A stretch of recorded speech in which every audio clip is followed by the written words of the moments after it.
Hey, what's going on, guys? Kitsune TCG here, back with another deck profile. This time we're going to actually be looking ahead to a deck playable with the release of Darkwing Blast.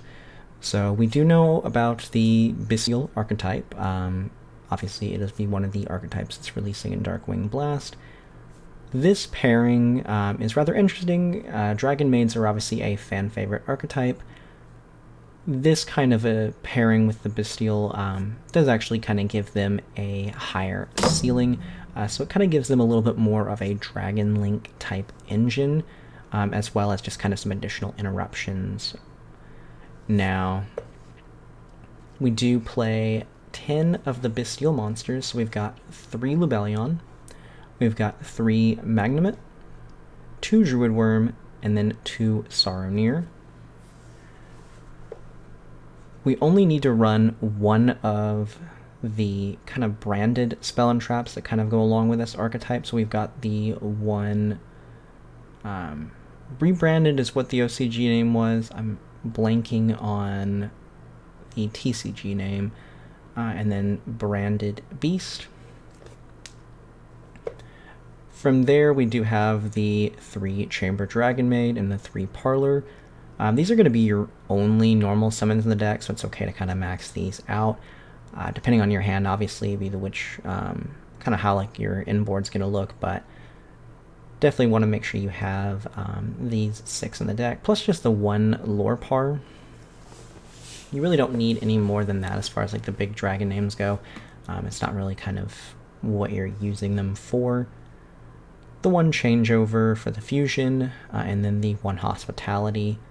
Again, just kind of depends on your hand as far as like what you're adding and going from there. And then the 3 tidying. And this just kind of gives you another additional interruption.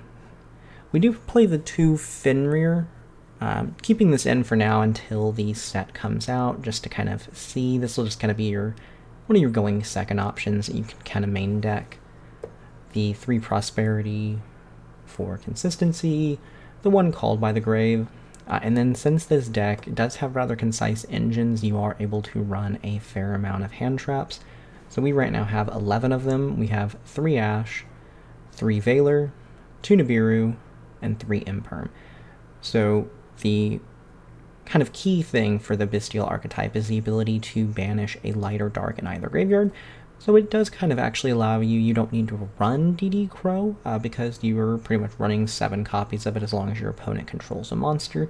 You can definitely test it out if you want, but I think it's just a little bit overkill. We do have the Effect Veiler for a light that you can put in the grave. Just kind of up to, you if you want to test around, maybe take out some of these and maybe do 1 or 2 DD Crow. Totally fair there, but just for right now, I think that this makes the most sense since we do have the ability to use other cards for that. Moving on to the extra deck, just to kind of complete the Dragonmaid engine, we do have the 1 Xiao and the 1 House Dragonmaid. Obviously, you need these 2, this one to go into the House Dragonmaid to complete the negate. We do have a King Atum, since the 7 that can special summon themselves outside of Lubellion are all level 6. You're going to be able to take advantage of this if you get 2 of those on board, and then just kind of get out an additional monster. Totally depends on your hand, but sometimes you'll be able to get out like Chamber to be able to go into the fusion, or whatnot from there. We do play the 1 Zeus, just because you're never really activating this effect more than once, so if you're using it, or if you don't end up using it, you can just basically make this guy, go into battle attack and then make Zeus.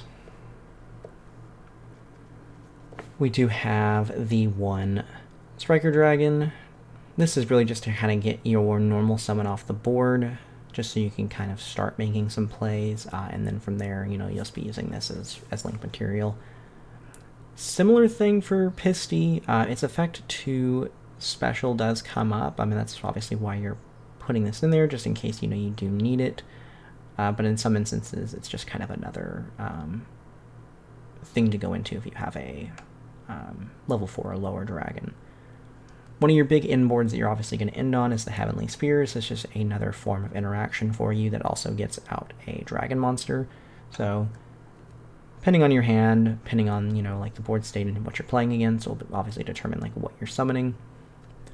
But yeah, we do have the 1 IP, 1 elf, the 1 dark. These 3 are just all going to be like the situational thing. Obviously, if you're going, this archetype, it's okay to go, like, you're really wanting to go against somebody that has a bunch of dark attributes, and since the entire deck minus Parlor that you are summoning is dark attribute, definitely the Charmer that you'll be playing.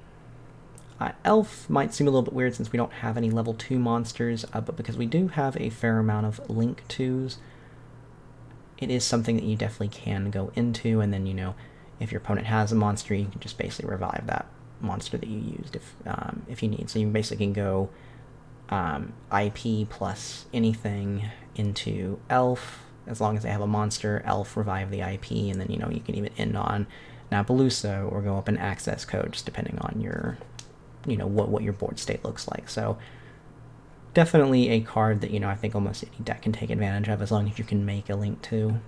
The 1 Nightmare Unicorn, 1 Appaloosa. This comes up sometimes. You're not usually doing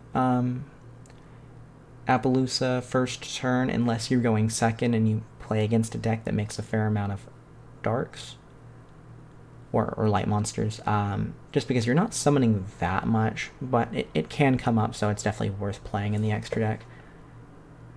Access code Talker, usually by that turn 2 or 3, you're definitely going to have enough material on board that you can make this. And then Underworld Goddess, just a way to kind of clear our towers. So a little bit more of an infrequent thing for these 3, but they are definitely worth including, and I don't think there's really any other card you'd want to play in the extra deck over them. But yeah, just let me know if you'd like to see maybe some test hands or, some test gameplay on this deck. I've just kind of been playing around with this. Definitely not my final build, but just something that I had, seen some other builds that are pretty similar, and then just kind of changing it around to what I prefer. Obviously, once the set is released, we'll be able to kind of do more testing and get a little bit more in-person gameplay to see how things play out. But for now, I feel pretty happy with this deck list. But yeah, let me know down below what you think. Are you going to be changing it up in Darkwing Blast? Or are you just going to be, continuing with what you've been playing? Really am interested to hear. I know Power of the Elements really kind of changed a lot of the metagame. Darkwing Blast doesn't look to changed up that much, but it still is definitely going to add quite a few interesting archetypes and kind of, increase the power level of some. So it'll definitely be interesting to see how that plays out. I'd like to hear y'all's thoughts down below, so I will see y'all next time.